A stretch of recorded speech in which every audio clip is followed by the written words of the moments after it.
Bonjour, assalamu alaikum, bienvenue pour cette nouvelle émission de Halal ou Haram. Alors aujourd'hui, un sujet du moment, un sujet je pense qui va intéresser de nombreuses téléspectatrices et beaucoup de téléspectateurs parce que ça va être un sujet vraiment qui fait beaucoup parler en plus en islam, donc c'est femmes et islam. Alors pour cela, je suis accompagné de Monsieur Omar, assalamu alaikum. Wa alaikum salam wa rahmatullah. Comment allez-vous? Alhamdulillah. Alors, femme et islam, qu'est-ce que ça vous évoque justement quand je vous donne ça comme thème? La femme et l'islam? Oui. Les avancées des droits de la femme, les avancées de son droit concernant justement sa situation vis-à-vis de son mari, vis-à-vis de sa situation dans la société, tout un tas de progrès.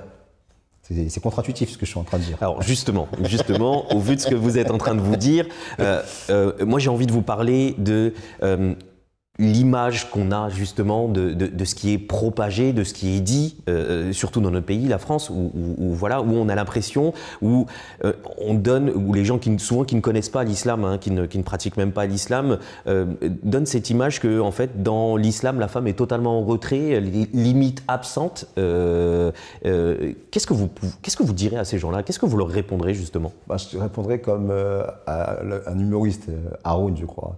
Il avait répondu en toute innocence et ça avait désarçonné complètement la personne qui lui avait posé la question. Il avait dit, mais vous parlez du voile, de la femme, du fait qu'elle est opprimée en islam et tout, mais est-ce que vous avez jamais parlé avec une femme musulmane à ce sujet-là? La personne elle a commencé à bégayer. Ce qui est souvent le cas malheureusement. Elle a commencé à bégayer. Par rapport à ça, le mieux c'est d'interroger les femmes elles-mêmes. Elles sont là, elles sont nombreuses, elles sont actives, elles participent au progrès de la société. Elles ont des droits. Est-ce qu'elles ont des droits en islam? Là, je parle de la réalité. Oui. Elles font des enfants, qu'elles éduquent bien. Elles ont des métiers. Il y en a qui sont avocates, il y en a qui sont médecins, tout en gardant leur religion, qui sont complètement épanouies. Il faut aller les voir et il faut aller leur demander, est-ce qu'elles se sentent opprimées? Est-ce que la religion les opprime? Est-ce que l'islam leur impose ce voile qu'elles portent sur la tête? Allez les voir, parlez avec elles, demandez-leur, laissez-les s'exprimer.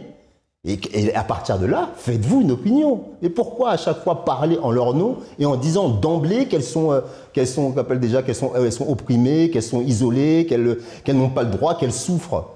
C'est en tenant ce genre de discours-là qu'en fait on est en train de chosifier la femme.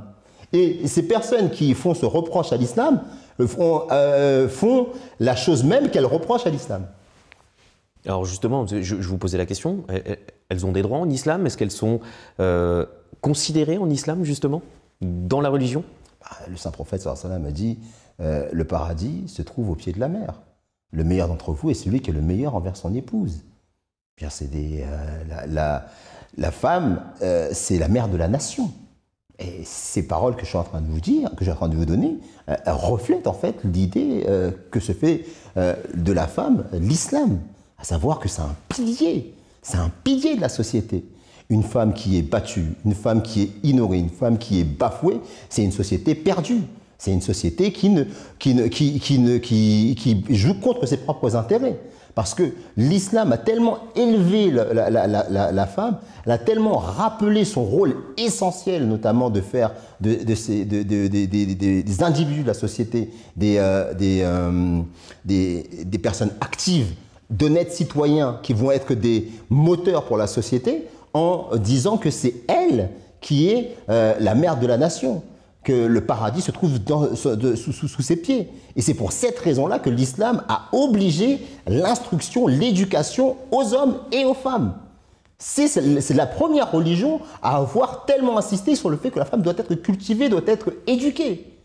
L'islam a connu une situation où la femme était tellement chosifiée qu'elle ne pouvait pas hériter, elle était elle-même un bien de l'héritage, qu'elle ne pouvait pas divorcer, qu'elle ne pouvait pas avoir ses propres revenus, qu'elle n'était pas autonome financièrement. Mais quand l'islam est arrivé, il faut le rappeler, au 7e siècle, c'est la première religion à avoir donné le droit d'héritage à la femme, c'est la première religion à avoir donné le droit de divorce à la femme, c'est la première religion qui a permis à la femme d'avoir une autonomie financière et qui l'a inscrit dans le marbre.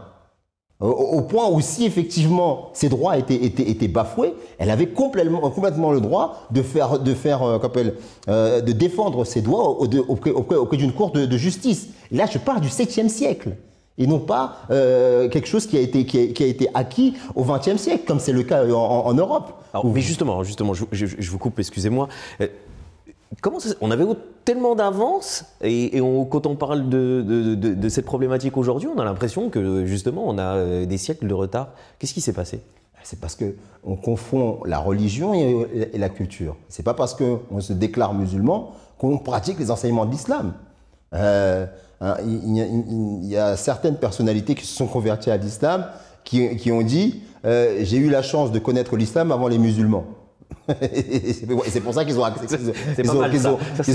accepté l'islam.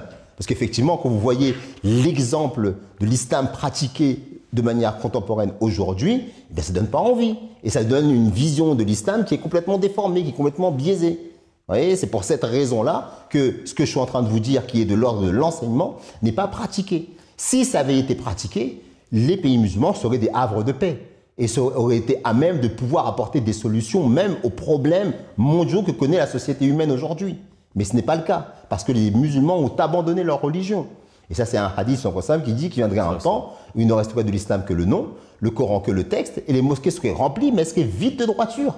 Et on le voit aujourd'hui, c'est pour cette raison-là que même quand des pays musulmans sont attaqués, sont massacrés injustement, leurs droits sont piétinés et qu'on les traite pire que des animaux, aucun pays musulman vient en aide à son frère. Alors que le saint prophète sallallahu alayhi wa sallam a dit une chose, que tous les musulmans sont frères. Si une partie du corps souffre, c'est comme si tout le corps souffrait. Si un pays musulman souffre, c'est comme si tous les musulmans souffraient. Mais est-ce que cette réalité-là, on la voit aujourd'hui? On ne la voit pas parce que les musulmans, malheureusement, ont oublié leur religion. Bah écoutez, merci beaucoup, merci d'avoir répondu à toutes nos questions. Donc voilà, la femme en islam est vraiment au centre vraiment de notre société. C'est vraiment voilà, quelque chose d'indispensable. Et merci beaucoup et à très bientôt, Inch'Allah. Assalamu alaikum.